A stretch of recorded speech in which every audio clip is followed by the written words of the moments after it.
नमस्कार। आज के इस वीडियो में हम कवर करने वाले हैं मोशन चैप्टर को, जो कि क्लास 9th का है। और आपको पता है कि ये फिजिक्स का पोर्शन है, तो इसके अंदर न्यूमेरिकल्स का बहुत ही इंपॉर्टेंट रोल होता है। तो ये मैं आपको क्लियर कर देता हूँ कि इस वीडियो के अंदर हमने न्यूमेरिकल्स भी कवर कर रखे हैं, लेकिन आपको भी पता है कि अगर आपको इन डेप्थ अगर सीखना है तो उसके लिए एक डेडिकेटेड वीडियो हम नेक्स्ट जो है अपलोड कर देंगे। और कुछ क्वेश्चन जो है ग्राफ वगैरह से जो रिलेटेड होते हैं उसके लिए भी एक अलग सी वीडियो आएगी, क्योंकि एक वीडियो के अंदर ये सब कुछ बता पाना इतने कम समय के अंदर पॉसिबल नहीं हो पाता है। But don't worry, this video cover every aspect of the chapter.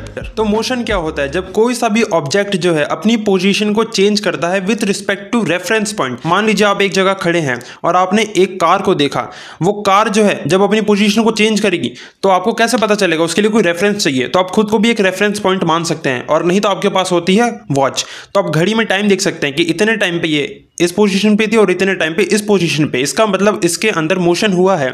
और रेस्ट क्या होता है? जस्ट उसका ऑपोजिट। बात करते हैं फिजिकल क्वांटिटी की, जो कि बहुत ही इंपॉर्टेंट चीज है, क्योंकि फिजिकल क्वांटिटी वो क्वांटिटीज होती है जिनसे कि हम अपनी रोजमर्रा की चीजों को मेजर करते हैं। ठीक है, ये यूज होती है मेजरमेंट के लिए। इसके अंदर यूज होता है magnitude plus unit of quantity. अब देखो, यूनिट ऑफ क्वांटिटी होती है जैसे कि किलोग्राम हो गया, मीटर हो गया, ठीक है, ये होती है क्वांटिटी। और मैग्नीट्यूड आप समझ लो अच्छे से, क्योंकि ये हर जगह काम आता है। मैग्नीट्यूड का मतलब होता है एक नंबर, कोई सा भी नंबर होता है, 2 3 4 5 6, कोई सी भी न्यूमेरिकल वैल्यू, उसको मैग्नीट्यूड बोला जाता है। बात करते हैं फिजिकल क्वांटिटी की, तो देयर आर टोटल 7 फंडामेंटल जो है फिजिकल क्वांटिटी होती है, जैसे कि लेंथ, टाइम, मास और एब्सोल्यूट टेम्परेचर है, amount of substance, electric current, luminous intensity. ये टोटल 7 होती हैं, ठीक है। और बाकी जो अदर क्वांटिटीज है जैसे कि वॉल्यूम वगैरह हो गया, वो इन्हीं से मिलके बनती है। तो ये थोड़ा 11th के अंदर है, तो इतना इसको कवर नहीं करेंगे।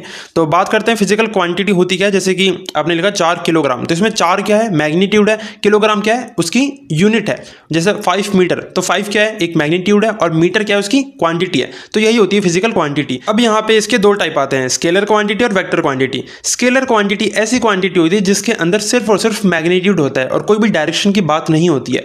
जैसे कि हम किसी गाड़ी की स्पीड बताते हैं, तो हम कहते हैं कि ये 50 किलोमीटर पर आवर की स्पीड से चल रही है। क्या हम उसकी डायरेक्शन बताते हैं? नहीं बताते। किसके अंदर? स्केलर के अंदर। तो स्केलर क्वांटिटीज ऐसी क्वांटिटी है जिसके अंदर सिर्फ और सिर्फ मैग्नीट्यूड की बात होती है। जैसे कि स्पीड के साथ हम डायरेक्शन नहीं बताते। डिस्टेंस, भाई जैसे मैं बता रहा हूँ मेरा घर यहाँ से 50 किलोमीटर दूर है, पर किस डायरेक्शन में नहीं बता रहा, ठीक है। मास, किस चीज़ का मास कितना है, वॉल्यूम कितना है। टाइम को कभी डायरेक्शन के साथ बताया जाता है? नहीं बताया जाता। टेम्परेचर, इलेक्ट्रिक करंट, ये सभी क्या है? स्केलर क्वांटिटीज है। उसके बाद आती है वेक्टर क्वांटिटी। वेक्टर क्वांटिटी ऐसी क्वांटिटी होती है जिसके अंदर डायरेक्शन इंक्लूडेड रहती है, ठीक है। जैसे हम वेलोसिटी बताते हैं, तो वेलोसिटी बताते हैं कि 5 kilometre per hour east direction में या नॉर्थ ईस्ट में, ऐसे हम बता सकते हैं। डिस्प्लेसमेंट, हमने डिस्प्लेसमेट किया यानी हमारी पोजीशन के अंदर चेंज आया, तो वो किस डायरेक्शन के अंदर आया। उसी तरह फोर्स है, फोर्स भी हम किसी डायरेक्शन के अंदर लगाते हैं। मोमेंटम के अंदर भी किसी डायरेक्शन की बात होती है। एक्सेलरेशन में एक डायरेक्शन की बात होती है। तो ये सभी वेक्टर क्वांटिटीज होती है, ठीक है। और इसका एग्जाम में क्वेश्चन जरूर आता है, स्केलर और वेक्टर के बीच का डिफरेंस। अब बात करते हैं डिस्टेंस और डिस्प्लेसमेंट में क्या डिफरेंस है। ये बहुत ही इंपॉर्टेंट टॉपिक है इस चैप्टर का। डिस्टेंस होता है टोटल पाथ कवर्ड, यानी कि मान लेते हैं कि आपको जो है अपने घर से अपने स्कूल तक जाना था, तो आपने जितना भी पाथ चेंज किया, आप राइट टर्न हुए, लेफ्ट टर्न हुए, जिस रोड से गए, जो भी आपने रास्ता कवर किया टोटल, वो आपका डिस्टेंस है। लेकिन आपको पता है अगर आपको बहुत जल्दी स्कूल पहुंचना है तो आप शॉर्टकट ले सकते हैं, बिल्कुल स्ट्रेट लाइन, पर ऐसा पॉसिबल नहीं हो पाता जनरली। तो जो स्ट्रेट लाइन होगी वो बिल्कुल शॉर्टेस्ट पाथ होगा, तो वो शॉर्टेस्ट पाथ कहलाता है डिस्प्लेसमेंट। क्योंकि डिस्प्लेसमेंट में हम सिर्फ ये बात करते हैं कि आप पहले कहाँ थे और आप कहाँ पहुंच चुके हैं। वहीं डिस्टेंस के अंदर हम बात करते हैं कि आपने टोटल रास्ता कितना कवर किया है। ये बहुत ही बेसिक सा डिफरेंस है। अगर यूनिट की बात करें तो दोनों की ही यूनिट मीटर होती है, यानी डिस्टेंस भी बताएंगे तो मीटर के अंदर, और डिस्प्लेसमेंट का भी बताएंगे तो मीटर के अंदर ही बताते हैं। अच्छा, डिस्टेंस के अंदर कोई डायरेक्शन की बात नहीं होती है, डिस्प्लेसमेंट के अंदर डायरेक्शन की बात होती है।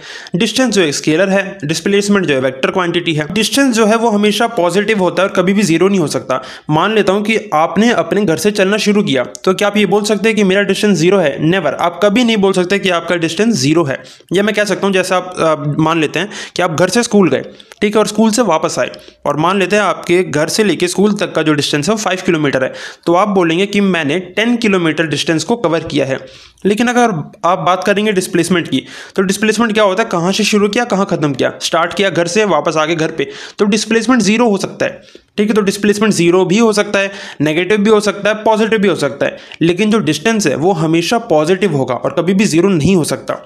डिस्टेंस जो है डिस्प्लेसमेंट के इक्वल हो सकता है कब, हम मान लेते हैं कि एक सीधा सीधा ही रास्ता है, ठीक है, आपके घर से लेके एक शॉप है, बिल्कुल स्ट्रेट उसका रास्ता है, तो आप उसमें कुछ भी कर लें, आप सीधा जाएंगे, है ना, तो डिस्टेंस भी उतना ही हो गया और डिस्प्लेसमेंट वो शॉर्टकट है पहले से ही क्योंकि स्ट्रेट लाइन है, ठीक है। तो इसे कह सकते हैं कि डिस्प्लेसमेंट जो है सिर्फ स्ट्रेट लाइन के अंदर ही इक्वल होता है डिस्टेंस के, और जो डिस्प्लेसमेंट की जो वैल्यू है वो हमेशा ही डिस्टेंस से कम होती है, ये हमें पता है। लेकिन अगर एक स्ट्रेट लाइन का केस देखें तो वहां पे ये दोनों ही सेम होते हैं।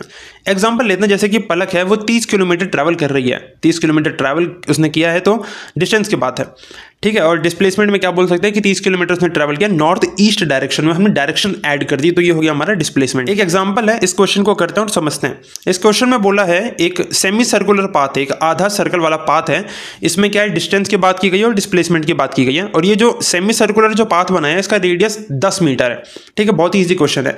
आपको पता है डिस्टेंस होता है पूरा कवर करके गया, भाई पूरा घूम के गया है, और डिस्प्लेसमेंट होता है शॉर्टकट, ठीक है। तो शॉर्टकट आपको पता है रेडियस 5 सेंटीमीटर है, रेडियस का डबल होता है डायमीटर, यानी 10-10 भी जोड़ दोगे तो 20 मीटर इसका आंसर आ जाएगा। और नहीं तो आपको पता ही है कि डायमीटर क्या होता है, रेडियस का डबल, यानी कि रेडियस को 2 से मल्टीप्लाई कर दोगे तो डिस्प्लेसमेंट आ गया।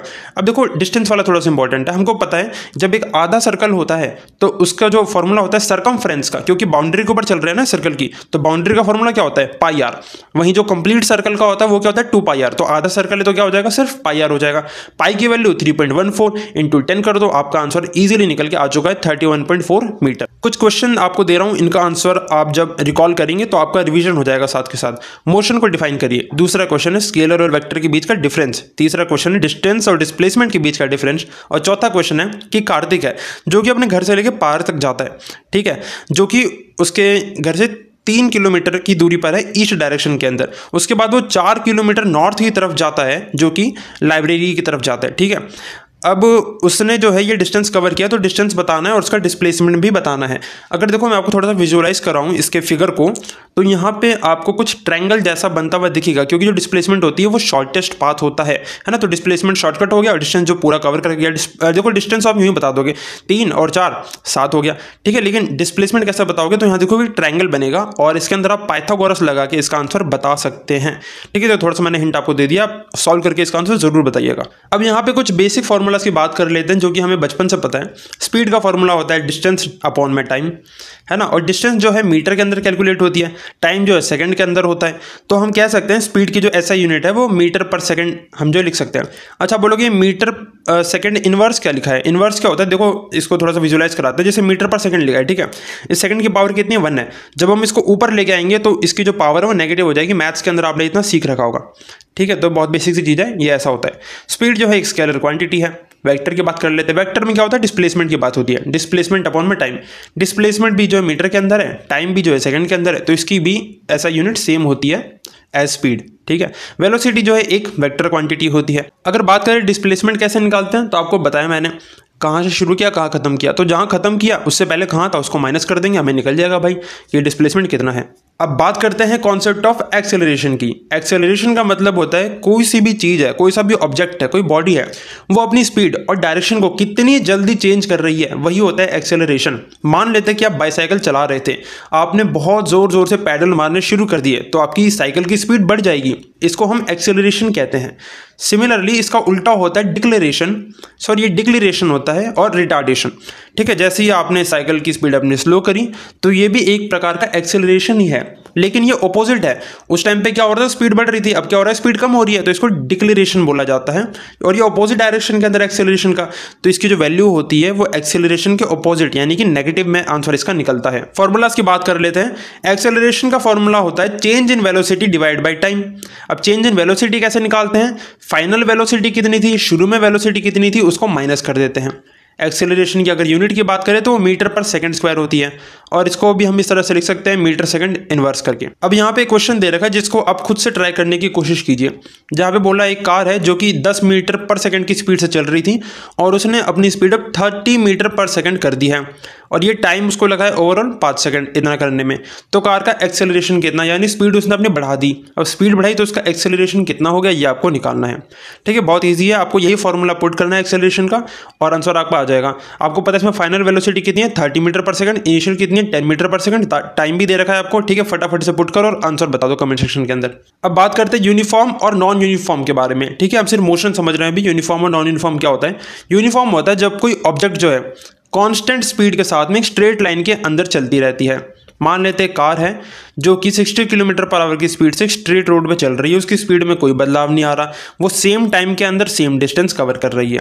वहीं बात करते हैं नॉन यूनिफॉर्म के अंदर, तो मान लेते हैं एक गाड़ी है जो कि ट्रैफिक के अंदर फंसी हुई है, तो क्या उसकी सेम स्पीड रहेगी? नहीं। क्या वो सेम टाइम के अंदर सेम डिस्टेंस कवर करेगा? अरे बिल्कुल नहीं भाई, ठीक है। तो यही होता है नॉन यूनिफॉर्म, बहुत ही सिंपल है। अब यहाँ पे भी कुछ क्वेश्चंस को हम देख लेते हैं। एक पर्सन है जो कि 5 किलोमीटर पर आवर की स्पीड से चल रहा था, ठीक है, 3 घंटे के लिए। तो आपको बताना है कि उस पर्सन ने टोटल कितना डिस्टेंस कवर किया है। बहुत सिंपल है, आपको जो पहला फॉर्मूला है speed equal to distance upon time, उसमें से आपको डिस्टेंस का बना के डिस्टेंस निकाल लेना है। बहुत सिंपल है। अगला क्वेश्चन है, एक साइकिलिस्ट है जो कि 20 मीटर पर सेकंड की स्पीड से चला रहा था साइकिल, उसने स्पीड कम कर दी। स्पीड कम करके कितनी कर दी? 5 मीटर पर सेकंड। 3 सेकंड के अंदर उसको टोटल ये टाइम लगा है। तो आपको डिक्लेरेशन निकालना है। आपको थोड़ा सा हिंट देता हूँ, आपको पता है इसमें इनिशियल जो वेलोसिटी कितनी है 20 है ना, और स्लो डाउन करके कितना कर दिया उसने? 5 कर दिया है, ठीक है। तो आप इजीली निकाल सकते हैं, कोई बहुत बड़ी बात नहीं है इस क्वेश्चन के अंदर। आपको सेकंड क्वेश्चन के अंदर एक और हिंट देता हूं कि एक्सेलरेशन का फॉर्मूला तो होता है v माइनस यू, ठीक है, यानी फाइनल वेलोसिटी माइनस इनिशियल। अब फाइनल जो है इसमें कितनी है? 5 मीटर पर सेकंड, छोटी वैल्यू है, और इनिशियल कितनी है? 20। तो आंसर किस में आएगा? किस में आएगा? नेगेटिव में आएगा, ठीक है। ओके, फॉर्मूलाज की बात कर लेते हैं जो कि बहुत ही इंपॉर्टेंट है इस चैप्टर के अकॉर्डिंग। जैसे अगर हमें कोई यूनिट दे रखी है किलोमीटर पर आवर के अंदर और उसको हमें मीटर पर सेकंड के अंदर चेंज करना है, तो हम उसको सिंपली मल्टीप्लाई कर देंगे 5/18 से। वैसे कोई क्वेश्चन दे रखा है जिसमें मीटर पर सेकंड है और उसको किलोमीटर पर आवर के अंदर चेंज करना है, तो उसका जस्ट अपोजिट 18/5 से मल्टीप्लाई कर देंगे। एवरेज स्पीड की बात करें तो वो निकालते हैं टोटल डिस्टेंस कितना कवर किया है और टोटल टाइम कितना लिया है। एवरेज वेलोसिटी कैसे निकालते हैं? टोटल डिस्प्लेसमेंट कितना किया है डिवाइड बाय टोटल टाइम। ये नॉन यूनिफॉर्म के केस में होता है। नॉन यूनिफॉर्म मतलब वेलोसिटी घटेगी बढ़ेगी जब भी तो डिस्प्लेसमेंट निकालोगे, है कि नहीं? समझ रहे हो ना मेरी बात को? वहीं जब एवरेज वेलोसिटी बात करें, अगर यूनिफॉर्म का केस है, तो ये यूनिफॉर्म में क्या हो रहा है भाई, वेलोसिटी में चेंजेस नहीं आ रहे हैं, तो दोनों स्पीड को ऐड करके डिवाइड बाय 2 कर देंगे। बहुत सिंपल। अब देखो यहाँ पे आपको 3 क्वेश्चन प्रोवाइड करा रखे हैं। पहला वाला ईजी है, पहले वाला का हिंट देता हूँ आपको। इसमें बोला है कि स्पीड निकालनी मीटर पर सेकंड के अंदर और किलोमीटर पर सेकंड के अंदर, ठीक है। आप सिर्फ मीटर पर सेकंड के अंदर ही निकाल लो, बहुत है, ज़्यादा आपको इतना करने की आवश्यकता भी नहीं है क्वेश्चन के अंदर। तो क्वेश्चन बोला है कि एक कार है जो कि 40 किलोमीटर ट्रैवल करती है 5 घंटे के अंदर, ठीक है। तो आपको पता है 40 किलोमीटर क्या है उसका डिस्टेंस है, 5 आवर क्या है उसका टाइम है, तो आप स्पीड निकाल लेंगे। स्पीड निकल जाएगी आपकी किलोमीटर पर आवर के अंदर, और फिर उसको मीटर पर सेकंड में चेंज कर दीजिएगा, और एक बार किलोमीटर पर सेकंड में भी चेंज करके देख लीजिएगा। कुछ नहीं करना, जो आवर होगा उसको सिर्फ सेकंड में चेंज कर दोगे और किलोमीटर को एज इट इज रहने दोगे, ठीक है, इस किलोमीटर पर सेकंड वाले केस के अंदर। अगला क्वेश्चन मैं आपको करवा देता हूँ, बहुत ईजी है। इसमें बोला एक कार है जो कि 150 किलोमीटर कवर करती है 3 घंटे के अंदर, तो एवरेज स्पीड निकालनी है। एवरेज स्पीड आपको पता है, टोटल डिस्टेंस कितना है 150 किलोमीटर, कितना लगा है 3 आवर्स, इसको डिवाइड मार देंगे और आंसर आ गया आपका कितना 50 आ गया। बहुत सिंपल है। अगले क्वेश्चन में बोला है कि एक ट्रेन है जिसकी मैक्सिमम स्पीड जो है 90 किलोमीटर पर आवर है, उसको 10 घंटे लगते हैं 500 किलोमीटर कवर करने के लिए, तो आपको रेशियो निकालना है उसकी एवरेज और मैक्सिमम स्पीड का, ठीक है। मैक्सिमम स्पीड आपको ऑलरेडी दे रखी है, तो आपको कोई चिंता नहीं करनी है, आपको सिर्फ क्या निकालनी है? Average speed. एवरेज स्पीड क्या होती है? टोटल डिस्टेंस जो कि 500 किलोमीटर है, टोटल टाइम जो कि 10 घंटे है, डिवाइड मार देंगे, कितना आ गया 50 किलोमीटर पर आवर, उसकी एवरेज स्पीड आ गई। अब रेशियो कैसे निकालते हैं? रेशियो के लिए हम ये वाला सिंबल लगाते हैं, कुल मिला के इसको फ्रैक्शन बोला जाता है बेसिकली रेशियो को भी, ठीक है। तो इसको लिखते हैं, क्या बोला है? एवरेज बोला है टू मैक्सिमम। एवरेज कितनी आ गई 50 आ गई, और मैक्सिमम कितनी है 90 है। इस 0 से 0 कैंसिल आउट हो गया, 5:9 इसका जो आंसर आ जाएगा। अब यहाँ पे मोशन की 3 इक्वेशन दे रखी जो कि बहुत ही ज़्यादा इंपॉर्टेंट है। तो जो डेरिवेशन का क्वेश्चन है वो एग्जाम के अंदर आ जाता है, कई बार ग्राफिकली आता है और कई बार जो है ऐसे नॉर्मल आता है कि आपको सिर्फ बना के दिखाना है। तो ठीक है, ग्राफिकल वाला जो है बेसिकली CBSE ने इस बार तो उड़ा दिया है, लेकिन हो सकता है आपके स्कूल वाले दे दे एग्जाम के अंदर, तो हम कोशिश करेंगे कि दोनों ही तरीकों को कवर करा दें, ठीक है, नेक्स्ट वीडियो के अंदर। तो 3 इक्वेशन होती है मोशन की, जिसमें कि v = u + at, इसको वेलोसिटी टाइम का रिलेशन बोलते हैं। s = ut + ½ at², इसको पोजीशन टाइम का रिलेशन बोलते हैं। v² - u² = 2as, इसको पोजीशन वेलोसिटी का रिलेशन बोलते हैं। यहाँ जो u है वो इनिशियल वेलोसिटी को दर्शाता है, v जो है फाइनल वेलोसिटी को, a जो है एक्सेलरेशन को, t टाइम को, s जो है डिस्प्लेसमेंट डिस्टेंस या पोजीशन को दर्शाता है। अब बात करते हैं सर्कुलर मोशन जो कि यूनिफॉर्म है। यूनिफॉर्म सर्कुलर मोशन है, यानी कि ऐसा नहीं कि स्पीड बढ़ जाएगी अचानक से, यूनिफॉर्म रहेगी, नॉर्मल रहेगी स्पीड, ठीक है। तो बॉडी जो एक सर्कुलर पाथ के ऊपर जो है मूव कर रही है यूनिफॉर्म स्पीड के साथ में। अब यहाँ पे जो वेलोसिटी की जो डायरेक्शन है, जो उसकी वेलोसिटी, उसकी डायरेक्शन कैसी होगी बच्चे? उसकी वेलोसिटी की जो डायरेक्शन है वो टेंजेंशियल होगी, ठीक है। टेंजेंशियल होती है, यानी कि एक सर्कल है उसके ऊपर ये जो ये जो मैंने लाइन डाली है दिस इज टेंजेंशियल, ठीक है, ये 90 डिग्री बनती है सेंटर से, अगर देखा जाए परपेंडिकुलर होती है बेसिकली। तो वेलोसिटी का इसका फॉर्मूला होता है सर्कुलर मोशन का, जो कि होता है 2πr divide by time. Motion की बात करें तो 3 इक्वेशन कौन सी होती है मोशन की वो बताइए। और एक कार है जो कि 54 किलोमीटर पर आवर की स्पीड से चल रही थी, उसकी स्पीड बाद में कम हो गई 36 किलोमीटर पर आवर, और ये कम होने का जो टाइम है उसको 10 सेकंड लगे हैं। तो आपको डिक्लेरेशन निकालना है। तो आई होप कि इस वीडियो को देखने के बाद आपके सभी जो बेसिक कॉन्सेप्ट इस चैप्टर के क्लियर हो जाएंगे, और जब मैं अगला वीडियो बनाऊंगा न्यूमेरिकल्स को लेकर तो आपको बहुत ही ईजिली समझ में आ जाएंगे, क्योंकि इस वीडियो के अंदर हमने जितने भी बेसिक कॉन्सेप्ट होते हैं, इंपॉर्टेंट कॉन्सेप्ट होते हैं वो कवर कर लिए हैं, और कुछ हमने न्यूमेरिकल्स भी देखे हैं, जिससे कि हमारा एक जो बेस बन चुका है। सो आई होप कि आपको वीडियो पसंद आया हो। अगर इस वीडियो के अंदर कोई भी गलती होती है तो आप कमेंट सेक्शन के अंदर बता सकते हैं। And have a good day, keep studying, bye bye.